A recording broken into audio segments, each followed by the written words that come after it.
భర్త ఫోన్కు అశ్లీల ఫోటోలు ఉరేసుకొని భార్య ఆత్మహత్య, కానిస్టేబుల్ వేధింపులకు వివాహిత బలి. ఇక ఖమ్మం జిల్లాలో దారుణ ఘటన చోటు చేసుకుందని చెప్పేసి తెలుస్తా ఉంది. మరి ఏంటా ఘటన, ఎందుకు జరిగింది అనేది పూర్తిగా తెలుసుకునే ప్రయత్నం అయితే చేద్దాం.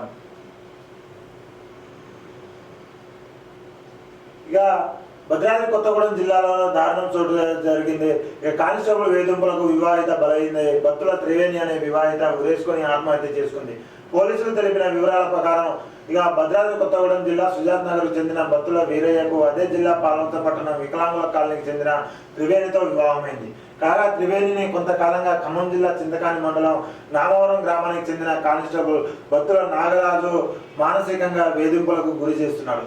నాగరాజు వీరయ్యకు దగ్గరి బంధువు అవుతాడని తెలుస్తోంది. అయితే ప్రస్తుతం భద్రాద్రి కొత్తగూడెం జిల్లా చాతకొండ బెటాలియన్ లో నాగరాజు విధులు నిర్వహిస్తున్నాడు. కాగా నాగరాజు కొంతకాలంగా త్రివేణి భర్తకు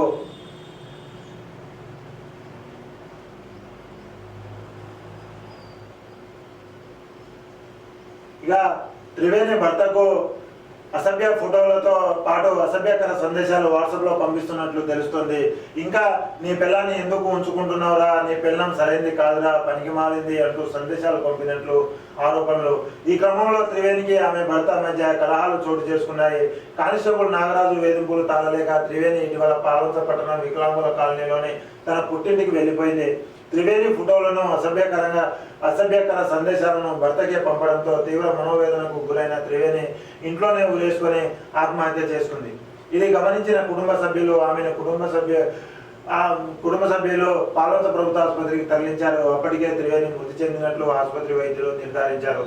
కానిస్టేబుల్ బత్తులో నాగరాజు వేధింపులు తాళలేక తన కుమార్తె ఆత్మహత్య చేసుకుందని మృతి తండ్రి శివ పోలీసులకు ఫిర్యాదు చేశారు.